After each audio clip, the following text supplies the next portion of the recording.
Padre, nos acercamos a ti en oración, Señor. Te agradecemos por tu palabra, por tu Espíritu Santo, Señor.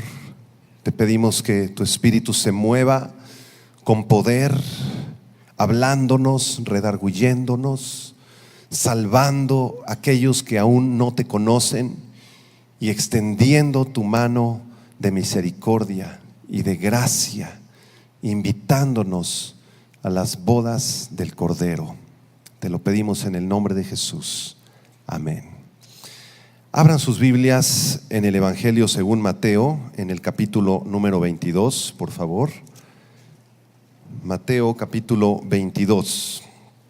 Vamos a estar desarrollando este texto que habla acerca de la fiesta de bodas del Cordero. Así se titula esta conferencia, la fiesta de bodas del Cordero. Una boda es siempre motivo de alegría, de esperanzas. Los novios siempre están muy elegantes en las bodas, listos para hacer sus votos, para besar a la novia inmediatamente después de que haya terminado la ceremonia. Y las novias siempre están hermosas con su vestido de blanco, un poco nerviosas, pero alegres. Yo nunca he visto una novia que se vea mal en el altar. Todas las novias se ven hermosas. Los padres siempre están emocionados porque sus hijos emprenden un nuevo camino. Las madres muchas veces tristes. Algunas me ha tocado verlas llorando porque pues sus polluelos ya parten, ¿verdad?, a la vida matrimonial. Y de entre las cientos de bodas que se celebran al día, hay algunas que son espectaculares, muy hermosas, en lugares privilegiados, con un banquete delicioso, con mucho lujo. Otras son bodas muy sencillas, son bodas que se celebran con muy poquitos familiares, el banquete es muy sencillo. Y en realidad lo importante no es la manera en la que se celebre la boda, sino el corazón de los novios. El corazón de los novios debe estar consagrado siempre al Señor, pidiendo su bendición. Y las bodas siempre pues nos alegran cuando nos invitan, nos gusta ir a las bodas, participar de la alegría de los novios. Y quiero decirle que las bodas aquí en la tierra son una ilustración de lo que va a ocurrir un día en los cielos, las bodas del Cordero de Jesucristo. De hecho, el tema principal de la Biblia es el de una boda. Desde el libro del Génesis hasta el Apocalipsis, el Padre nos presenta al Hijo, al novio, a Jesucristo. La novia es la iglesia. La fiesta se llevará a cabo en el cielo. El cortejo se lleva a cabo aquí en la tierra. Quien nos enamora es el Espíritu Santo de Dios. Y la invitación ha sido enviada a domicilio a todos aquellos que han escuchado el Evangelio. Los detalles están listos, el banquete preparado, la música impecable, y quien desee puede entrar. Quien rechace la invitación se quedará afuera de la boda sin poder culpar al Padre. Y este es el tema que vamos a estudiar esta mañana en Mateo capítulo 22, la fiesta de bodas del Cordero. Vean el versículo 1 y 2. Respondiendo Jesús les volvió a hablar en parábolas diciendo: el reino de los cielos es semejante a un rey que hizo fiesta de bodas a su hijo. El Señor Jesús nos quiere describir cómo es el reino de Dios, cómo es ese lugar donde Dios habita. Y Él nos dice, ese reino de los cielos es semejante, se parece a una boda. Un rey que hizo fiesta de bodas. El rey, por supuesto, es Dios el Padre. El Hijo es Jesucristo. Y esto está confirmado en Apocalipsis 19, versículo 9, donde dice: bienaventurados los que son llamados a la cena de las bodas del Cordero. Y me dijo: estas son palabras verdaderas de Dios. Vean ahora el versículo 3, Mateo 22, verso 3. Dice aquí que envió a sus siervos, el rey, a llamar a los convidados de las bodas, mas estos no quisieron venir. El rey es Dios y Él decidió invitar a toda su nación, a Israel, a las bodas. Esta invitación representa la oportunidad que Dios le dio a Israel de conocerlo, de servirlo, de ser salvos. Dios los invitó por amor, porque deseaba en su gran misericordia que estuvieran presentes en el banquete, que se regocijaran junto con su Hijo Jesucristo. Por eso Dios envió a sus siervos, dice el versículo 3. ¿Quiénes fueron sus siervos que el Señor envió a extender esta invitación de bodas? Bueno, Dios envió a Abraham, a Moisés, a Josué, a Isaías, a Jeremías, a Ezequiel, a Daniel. También en los tiempos de Cristo y después de Cristo envió a Mateo, a Juan el Bautista, al apóstol Pablo, con el mismo propósito: extender la invitación de bodas. Es una boda gratuita. Aquel que quiera entrar puede hacerlo sin pagar dinero. Es una invitación del Rey Todopoderoso. Pero nos sorprende leer en el versículo 3 de Mateo 22 que los invitados no quisieron venir. Rechazaron al Señor. Sorprendentemente le dijeron a los profetas y a los siervos: yo no quiero ir, no quiero entrar a la boda.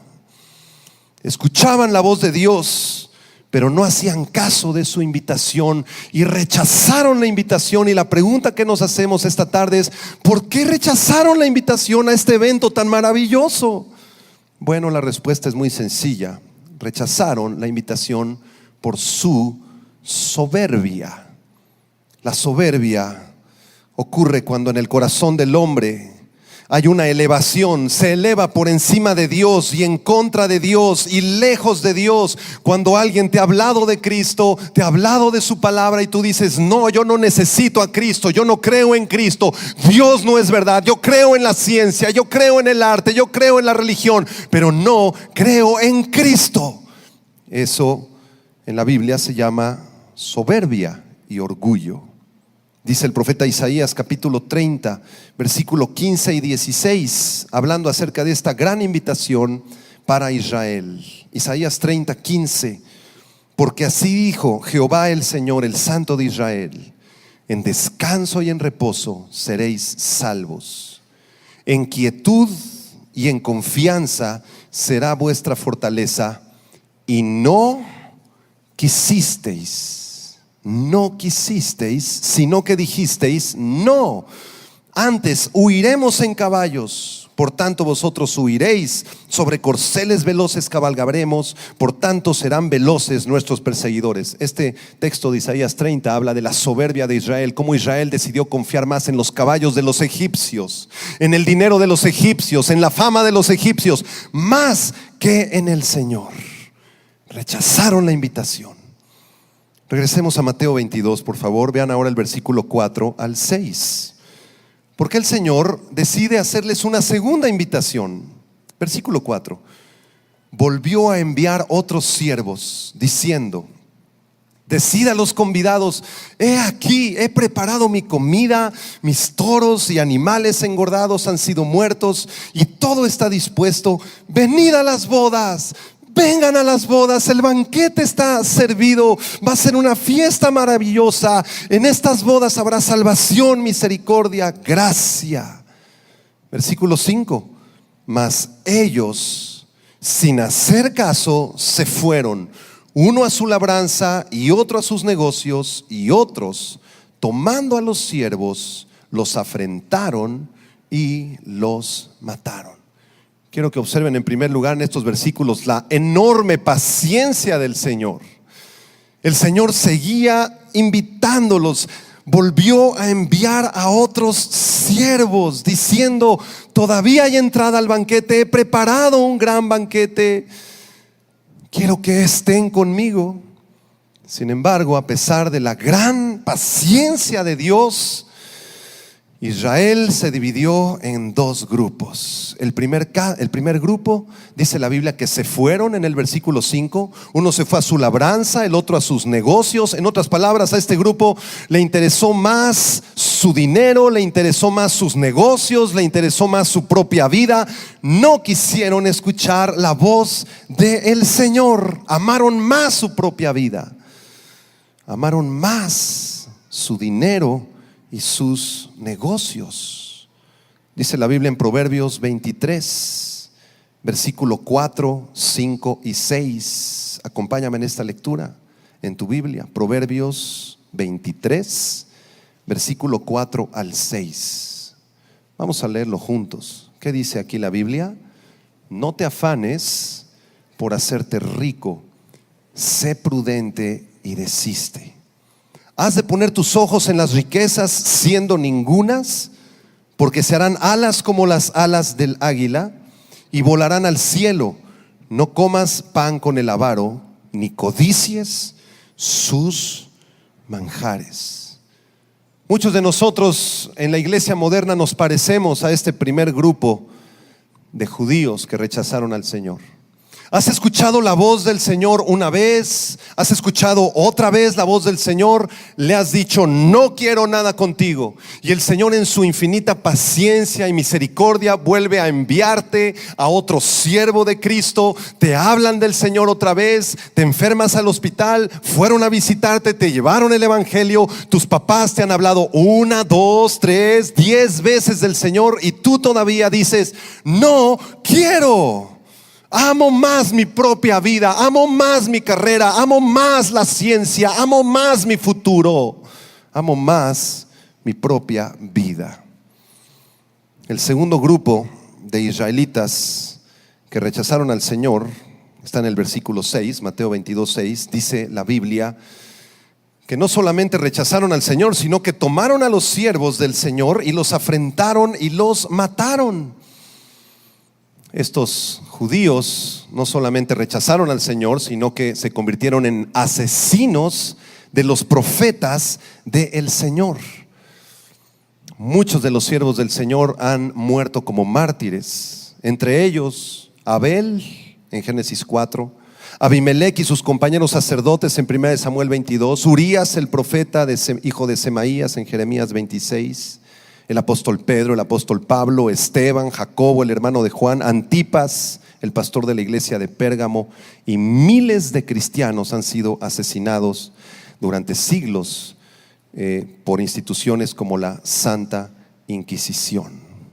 Si tú quieres seguir a Cristo, es muy posible que haya persecución sobre tu vida y que a medida que se acerca el tiempo de la gran tribulación, tal vez muchos de nosotros tengamos que ser expuestos a la muerte por causa de Cristo. ¿Cuántos estarían dispuestos a sufrir por causa de Cristo? Dice en Mateo 24, versículo 9, en palabras del Señor Jesucristo: entonces os entregarán a tribulación y os matarán y seréis aborrecidos de todas las gentes por causa de mi nombre. Muchos cristianos van a padecer incluso como mártires en los últimos tiempos. Regresamos a Mateo capítulo 22. Quiero que vean ahora el versículo 7 y 8. Vamos a ver qué pasó en esta historia. Mateo 22, 7. Al oírlo el rey se enojó y enviando sus ejércitos destruyó a aquellos homicidas y quemó su ciudad. Entonces dijo a sus siervos: las bodas a la verdad están preparadas, mas los que fueron convidados no eran dignos. Esta palabra enojo que aparece en el versículo 7, orgizo en el griego, significa o describe una persona que fue provocado a la ira. Y muchos leen estos versículos y dicen: ¿cómo es posible que Dios, siendo un Dios de amor, se haya enojado contra Israel y los haya condenado y los haya rechazado? Bueno, quiero explicarte que es verdad que nuestro Dios es un Dios de amor, pero también es un Dios de justicia. El amor sin justicia no es amor, y la justicia sin amor no es justicia. Para que Dios pudiera ejecutar su amor con la humanidad, era importante que su justicia fuera satisfecha en la cruz del Calvario cuando Jesucristo fue destruido. Esta es la justicia de la cual nos habla el apóstol Pablo en Romanos capítulo 2. Vamos a este texto rápidamente. Romanos capítulo 2, versículo 5, por favor. Romanos 2, versículo 5. Muchos conocen el amor de Dios, pero lo que no conocen es la justicia de Dios. Dios es un Dios de amor, pero también ejecuta juicios. También es un Dios de ira, también es un Dios de justicia. Dice Romanos 2:5, pero por tu dureza, le dice el Señor aquí a Israel, y por tu corazón no arrepentido, atesoras para ti mismo ira para el día de la ira y de la revelación del justo juicio de Dios, el cual pagará a cada uno conforme a sus obras. Vida eterna a los que perseverando en bien hacer buscan gloria y honra e inmortalidad, pero ira y enojo a los que son contenciosos y no obedecen a la verdad, sino que obedecen a la injusticia.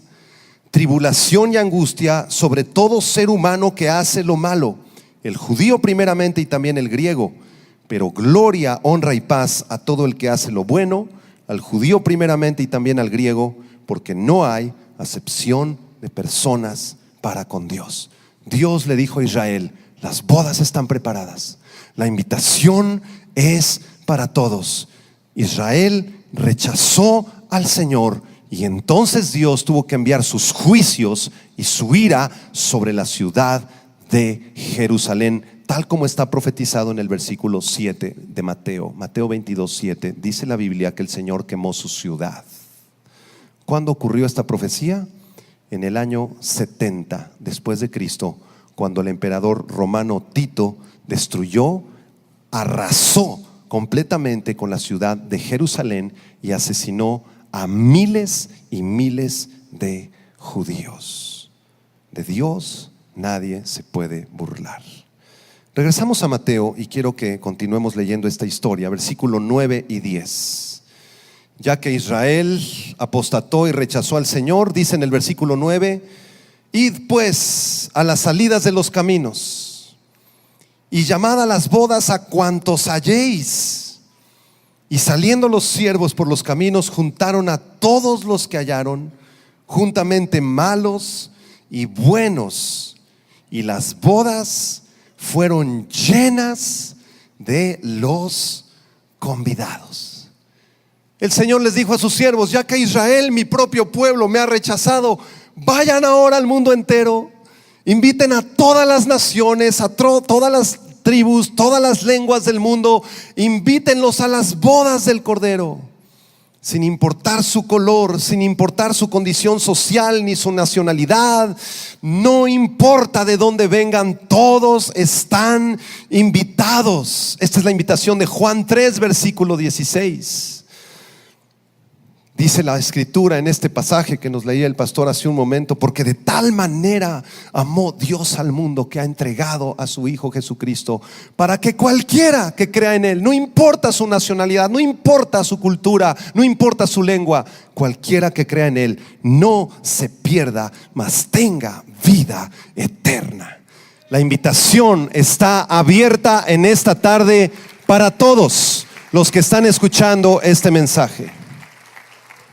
La invitación a las bodas está abierta todavía. Y el Señor te está invitando. Después de muchas invitaciones que has rechazado, el Señor una vez más te dice: ven a mi reino, doblega tu orgullo, arrepiéntete de tus pecados. La invitación es para ti. Vean este texto en Isaías capítulo 55, que nos confirma esta preciosa invitación del Señor para todos nosotros. Isaías 55, versículo del 1 al 3. Vamos a leerlo juntos. Amén. Dice este texto: a todos los sedientos. ¿Cuántos están sedientos de Dios esta mañana? Venid a las aguas. Y los que no tienen dinero, venid, comprad y comed. Venid, comprad sin dinero y sin precio vino y leche. ¿Por qué gastáis el dinero en lo que no es pan y vuestro trabajo en lo que no sacia? Oídme atentamente y comed del bien, y se deleitará vuestra alma con grosura. Inclinad vuestro oído y venid a mí. Oíd y vivirá vuestra alma, y haré con vosotros pacto eterno, las misericordias firmes de David. Dios está hablándote en este preciso instante y te está diciendo: ven a mí. La invitación es para ti. Me has rechazado muchas veces. Tal vez has tenido una religión absurda. Tal vez tus padres han querido persuadirte y convencerte a la fuerza de que seas cristiano. Ese no es el camino. El camino es Jesucristo. Y Él te está hablando al oído esta mañana. Y te dice: ven a mí, vengan a mí los que están trabajados y cargados, que yo os haré descansar. ¿Cuántos están escuchando la voz del Señor? Regresen a Mateo, porque todavía no acaba esta historia. Mateo 22, versículo 11 y 13. Aquí aparece un personaje muy peculiar, un hombre que quiso burlarse del Señor. Vamos a leerlo. Mateo 22, 11. Y entró el rey para ver a los convidados, y vio allí a un hombre que no estaba vestido de boda, y le dijo: amigo, ¿cómo entraste aquí sin estar vestido de boda? Mas él enmudeció. Entonces el rey dijo a los que servían: atadle de pies y manos y echadle en las tinieblas de afuera. Allí será el lloro y el crujir de dientes. Cuando leemos este pasaje, tal vez seamos tentados a cometer el error de pensar que este personaje era un colado a la boda. No, pues ese era un colado, ¿verdad? Que no iba ni vestido apropiadamente. Pero esa no es la interpretación correcta. La invitación fue hecha a todos. Todos los que quisieran podían entrar a la boda. Y este caballero quiso ir a la boda. Si no, no estaría ahí.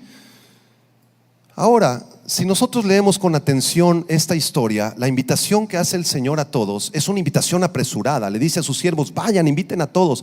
Eso significa que nadie tuvo tiempo de poderse vestir apropiadamente para la boda. ¿Cómo vamos vestidos a una boda? Pues generalmente vamos elegantes, con un buen traje, las mujeres con un bonito vestido, ¿verdad? Muchas mujeres van al salón de belleza, se peinan, los caballeros también, nos perfumamos, nos bañamos, y eso toma tiempo. Pero en esta boda no hubo tiempo de prepararse. Así que todos llegaron con sus vestidos normales, sus vestidos de todos los días. Unos llegaron con unos vestidos todos llenos de agujeros. Otros llegaron con los zapatos no boleados. Otros llegaron sin zapatos. Unos llegaron con unos vestidos de miseria espiritual. Otros llegaron con un vestido de pecado. Otros llegaron con un vestido de orgullo y de soberbia. Otros llegaron con vestidos de mentiras, de robos, de hechicerías y de brujerías. Todos fueron admitidos al banquete, pero era importante que estuvieran vestidos apropiadamente. Les hago esta pregunta: si ellos no tuvieron tiempo de vestirse apropiadamente, ¿quién entonces los vistió? La respuesta se encuentra en Isaías 61, versículo 10. ¿Sabe usted quién los vistió? Los vistió el Rey, los vistió Dios. Dios quitó sus vestimentas de maldición, sus vestimentas de brujería, de orgullo, de pecado, y los vistió de bodas. Vean el versículo 10, Isaías 61, 10. Léanlo fuerte conmigo, vamos. En gran manera me gozaré en Jehová, mi alma se alegrará en mi Dios, porque me vistió con vestiduras de, ¿qué dice?, de salvación, me rodeó de manto de justicia, como a un novio me ha vestido, y como a una novia adornada con sus joyas. Cuando vinimos al Señor Jesucristo traíamos vestidos de harapos, vestidos de maldad, pero Él nos quitó esos vestidos y nos puso un vestido de justicia, un manto de alabanza, un vestido de gozo y de alegría, aquellos que decidimos entrar a las bodas del Cordero. Gloria a Dios, gloria a Dios. Ahora regrésense a Mateo. ¿Qué pasó con este hombre? El Señor tenía sus ojos puestos en todos los invitados, y aunque eran y son millones de invitados, el Señor los conoce a cada uno. Al Señor nadie le puede ver la cara, ni se puede burlar de Él. Entonces, dice en el versículo 12 que el Señor le dijo amigo. ¿Ya lo vieron? No le llamó hijo, no le llamó siervo, le llamó simplemente amigo y le hizo una pregunta que lo confrontó. ¿Cómo entraste aquí sin estar vestido de bodas? ¿Tuvo este caballero alguna respuesta? ¿Se defendió? ¿Qué dice la Biblia? Simplemente dice que él enmudeció porque no tenía excusa alguna. Aunque él se había acercado a las bodas, incluso había entrado cerca del banquete, ¿verdad? Pero él no había permitido que el Rey de Justicia lo vistiera con un vestido de salvación. Él estaba muy cómodo con sus vestidos de hipocresía, con sus vestidos de maldad y con sus vestidos de mentiras. Por eso el Señor le dice a los siervos en el versículo 13: átenlo de pies y manos y échenlo en las tinieblas de afuera. Allí será el lloro y el crujir de dientes. Este amigo había querido pasarse de listo con el Señor. Tal vez había engañado a todos los demás invitados. Yo también soy invitado. Yo también creo en Jesús. Yo también he aceptado la invitación. Yo también me he discipulado. Yo también he ido a la iglesia. Pero estaba vestido de pecado. Este personaje, hermanos, representan a todas aquellas personas que dicen ser cristianos, pero que no han nacido de nuevo. Este amigo representa a aquellos que son simpatizantes del reino de Dios, que profesan ser cristianos, tal vez pertenecen a una iglesia, pero desprecian el vestido de justicia de Cristo. No quieren andar en santidad, no quieren doblegarse delante de Cristo, no quieren arrepentirse de sus pecados. Y la desgracia más grande es que ellos piensan que van a estar en el banquete. Pero si en tu vida hay pecado y no hay un fruto genuino de arrepentimiento, tal vez tú te identifiques con este personaje. Vean lo que dice la Biblia en Mateo capítulo 7, versículo 21 al 23. Mateo 7, en el Sermón del Monte, el Señor Jesucristo, en palabras muy duras y muy fuertes, nos exhorta. Mateo 7, 21. No todo el que me dice Señor, Señor, entrará en el reino de los cielos. No se trata entonces de decir, no se trata entonces nada más de confesar, sino, dice aquí el verso 21, el que hace la voluntad de mi Padre que está en los cielos. Está muy bien que tú confieses el nombre de Jesús, y dice la Biblia en Romanos que todo el que confiese el nombre del Señor será salvo. Pero no solamente basta con confesar. El hecho de confesar no es suficiente si no hay un genuino arrepentimiento en tu vida. Tú puedes decir yo soy cristiano e irte a tomar todos los fines de semana y alcoholizarte. Tú puedes decir yo soy cristiano y andar en adulterio burlándote de Dios y burlándote de tu esposa. No eres cristiano, te lo tengo que decir. Si no hay fruto de arrepentimiento en tu vida, no has nacido de nuevo. Versículo 22. Muchos me dirán en aquel día: Señor, Señor, no profetizamos en tu nombre echamos fuera demonios, en tu nombre hicimos muchos milagros, en tu nombre hicimos evangelismo, en tu nombre cantábamos alabanzas, en tu nombre asistíamos a la iglesia. Y entonces les declararé: nunca los conocí, apartaos de mí, hacedores de maldad. Quiero hacerte unas preguntas. ¿Te has examinado a ti mismo? Como dice la Escritura en 2 Corintios 13:5. Examínense cada uno a sí mismos. ¿Estás seguro que has nacido de nuevo? ¿Estás seguro que eres hijo de Dios, hija de Dios? ¿Has dado fruto de arrepentimiento? ¿Amas la Biblia? ¿Amas a Dios? ¿Amas el orar? ¿Le hablas a los demás de Cristo? ¿Tu vida ha cambiado? ¿O simplemente eres un simpatizante de las bodas del Cordero? Si tú eres solamente un simpatizante, te quiero suplicar algo. No intentes burlarte del Señor queriendo entrar al banquete sin estar apropiadamente vestido, porque del Señor nunca nadie se podrá burlar. Terminamos esta parábola en el versículo 14. Mateo 22, versículo 14. Aquí está la enseñanza de la parábola, el resumen, la conclusión de la parábola. Jesucristo les dice a sus discípulos: porque muchos son llamados y pocos escogidos. Puedes decirle a una persona a tu lado: muchos son llamados, pocos son escogidos. La palabra llamados, kletos, significa invitados, tal como lo describe esta parábola. Este es un llamado al arrepentimiento y a la fe en Jesucristo. En cualquier lugar donde se predica el evangelio, muchos escuchan este llamado. Has escuchado muchas predicaciones, muchos mensajes, a muchos pastores, te sabes muchos versículos. Dios te ha llamado. Gracias a Dios por eso. Pero la pregunta es: ¿Dios te ha escogido?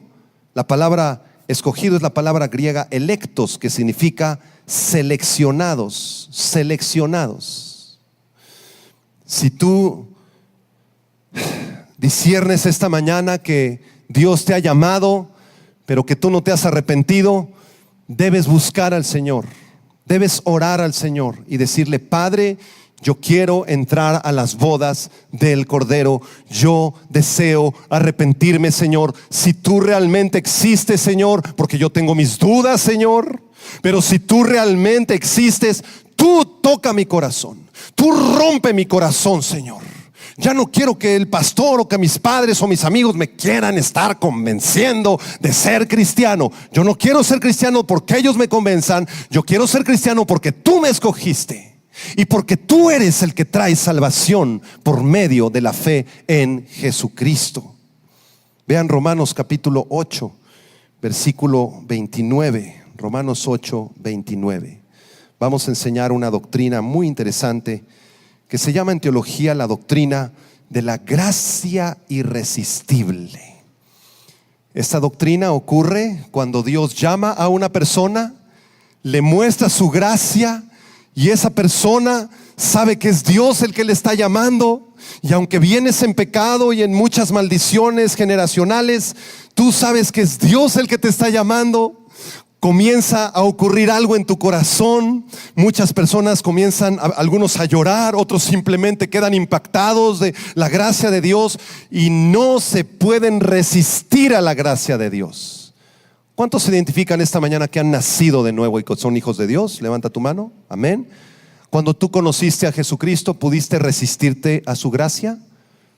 Tal vez te resististe un tiempo y no quisiste la invitación un tiempo, pero llegó un momento en el que su gracia fue completamente irresistible. Tu corazón fue quebrantado y no solamente fuiste llamado, sino escogido por Dios. Romanos 8, 29 dice el apóstol: porque a los que antes conoció, también los predestinó para que fuesen hechos conformes a la imagen de su Hijo, para que Él sea el primogénito entre muchos hermanos. Y a los que predestinó, a estos también llamó. Y a los que llamó, a estos también justificó. Y a los que justificó, a estos también glorificó. ¿Qué pues diremos a esto? Si Dios es por nosotros, ¿quién contra nosotros? El que no escatimó a su propio Hijo, sino que lo entregó por todos nosotros, ¿cómo no nos dará también con Él todas las cosas? Amén. Él nos escogió, nos preparó, nos llamó, nos justificó, nos glorificó. Toda la obra es de Él.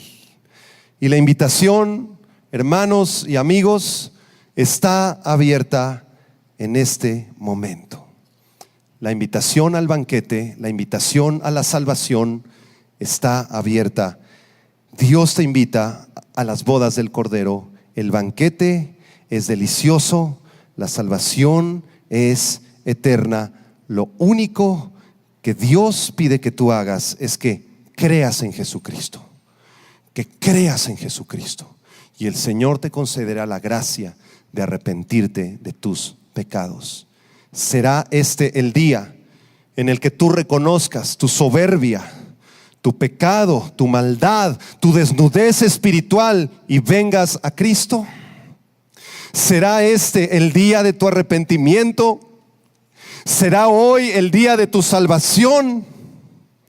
Decía un teólogo puritano del siglo XVII que todas las cosas pierden su valor al romperse. Cualquier cosa que tú rompas pierde su valor, pero cuando un corazón se rompe es lo más valioso que existe para el Señor, ya que está listo para arrepentirse y creer en Jesucristo. ¿Está tu corazón roto en este día que has escuchado la palabra de Dios? Quiero terminar con una historia de un pastor muy especial. Fue un predicador en los Estados Unidos en el siglo XVIII, David Brainerd. Nació en 1718, murió en 1747 a los 29 años de edad. Y este jovencito tenía una carga en su corazón. Él quería irle a predicar a las tribus indígenas allá del noreste de los Estados Unidos en el siglo XVIII. Él conoció a Cristo, se arrepintió de su pecado, no pudo resistirse a la gracia de Dios y sintió un llamado del Señor como misionero para ir a estas tribus. Y resulta que David Brainerd escribió un diario excepcional. Y en este diario aparece la historia de una jovencita indígena de estas tribus que recibió la gracia de la salvación. Ella aceptó la gracia de la fe y de la salvación en Cristo. Una jovencita también en sus años 20. Les voy a leer al pie de la letra el diario de David Brainerd. Hubo en este día un caso notable de avivamiento espiritual que no puedo dejar de mencionar aquí. Una jovencita india que, según creo, nunca había sabido que tenía alma, ni había pensado en cosa semejante. Al oír que iba a ocurrir una reunión extraña entre su tribu, vino, según parece, para averiguar la cosa. De camino hacia el poblado se detuvo fuera de mi alojamiento, y cuando le dije que en aquel momento tenía intención de ir a predicarle a los indios de su tribu, se puso a reír, se comenzó a burlar de mí y de Dios. Sin embargo, ella fue a donde su tribu estaba para escuchar el mensaje. No había avanzado yo mucho en mi mensaje público antes de que ella misma sintiera de modo efectivo que tenía alma. Se dio cuenta que tenía alma. Y antes de haber concluido mi plática, se sentía redarguida de su pecado y de su grande miseria. Se encontraba tan afligida y preocupada por la salvación de su alma que parecía que lo hubieran atravesado con un dardo o con una espada, y lloraba en alta voz incesantemente. No podía sostenerse de pie ni sentada y tenían que sujetarla. Después que hubo terminado el servicio público, se echó sobre el suelo orando con fervor y no hacía caso de nada ni de nadie, ni contestaba ninguna pregunta que le hiciéramos. Me acerqué a escuchar lo que decía y pude escuchar estas palabras en su dialecto. Era una oración y decía: Gutumau, Kaleumeu, Acheume, Kemei, Nulau. Que significa: ten misericordia de mí, Dios, ayúdame, Señor, salva mi alma, sana mi corazón. Ella siguió diciendo esto incesantemente durante horas. Este fue verdaderamente un día sorprendente del poder de Dios, y me pareció suficiente para convencer hasta un ateo de la verdad, de la importancia y el poder de la palabra de Dios. Esta es una ilustración de la doctrina de la gracia irresistible de Dios. ¿Será este el día de tu salvación, joven que me escuchas? ¿O seguirás pensando que puedes burlarte de Dios y decir que eres cristiano? ¿Será este el día de tu salvación, mujer, varón que me escuchas? ¿O te seguirás queriendo burlar de tu esposa y de Dios al cometer adulterio? ¿Será este el día de tu salvación, jovencita que me escuchas? ¿Será este el día en el que Dios quebrante tu corazón y tu alma y te entregues al Señor por primera vez, de forma sincera y genuina, desde lo profundo de tu corazón? Cierra tus ojos, y si alguna persona esta tarde desea clamar a Dios como lo hizo esta jovencita, como lo hemos hecho miles de cristianos a lo largo de la historia, cierra por favor tus ojos. Si tú tienes dudas intelectuales y piensas que Dios es una fábula, que es una caricatura o un chiste, te voy a suplicar que desde lo profundo de tu corazón le digas estas palabras al Señor. Dile: Señor Dios, si es verdad que tú existes, si es verdad que tú creaste todas las cosas, y si es verdad que va a haber una boda en los cielos con tu Hijo Jesucristo, tú muéstramelo. Revélate a mi vida, Señor. Rompe mi corazón, rompe mi soberbia, rompe mi orgullo. Quebranta mi vida, Señor. Rompe mis dudas, mi orgullo gigantesco, Señor. Y hazme ver mi maldad, mi pecado por primera vez, Señor. Señor, si yo he jugado al cristianismo, si he pensado que soy cristiano, pero no he nacido de nuevo, no hay ninguna evidencia en mi vida que apunte al hecho de que yo soy salvo, perdóname, Señor. Ten misericordia de mí, Señor. Yo he dicho que soy cristiano, pero jamás oro. He dicho que soy cristiano, jamás leo la Biblia. He dicho que soy cristiano, jamás le hablo a los demás de Cristo. He dicho que soy cristiano, pero no me he arrepentido, no he nacido de nuevo. Señor, rompe mi corazón, quebranta mi alma, Señor. Doblega mi religión, Señor, falsa. Doblega mi orgullo y entra a mi vida. Concédeme la bendición de ser salvo y de alcanzar la vida eterna por gracia, por medio de la fe en tu Hijo Jesucristo. Clama al Señor. Si tú tienes pecados que entregarle este día, sé sincero con Dios, entrégaselos a Él y pídele que te conceda la gracia del arrepentimiento para apartarte de tu pecado y de tu maldad. Señor, no queremos ser como ese invitado al cual tú ya no llamaste hijo, le dijiste amigo porque no era tu hijo, Señor. Él pensó que podía burlarse de ti y vivir una vida de religiosidad, una vida de hipocresía, de máscaras. No, Señor, ya nos cansamos de esa hipocresía, Señor.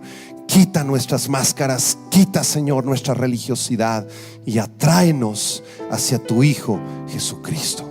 Si tú identificas que has nacido de nuevo, pues levanta tus manos y dale gracias al Señor y dile: Padre, yo espero ese día glorioso de las bodas del Cordero, Señor. Yo vine a ti hace muchos años o muchos meses en la miseria espiritual, con un corazón podrido, y tú me quitaste esos vestidos y me diste una vestidura de salvación, de gozo, de alabanza, de justicia. Levanta tus manos y dile: gracias, Señor. Gracias, Padre, porque yo soy indigno de entrar al banquete, pero tú me has llamado, Señor. Enviaste la invitación a mi casa y yo acepto tu invitación, Señor. Estoy listo para la fiesta de las bodas del Cordero. Prepara mi corazón y el de mis hermanos, porque nosotros somos la novia, Señor, y queremos estar santos, limpios delante de ti, preparados para la fiesta de bodas. Gracias, Señor, en el nombre de Jesucristo, tu Hijo. Amén.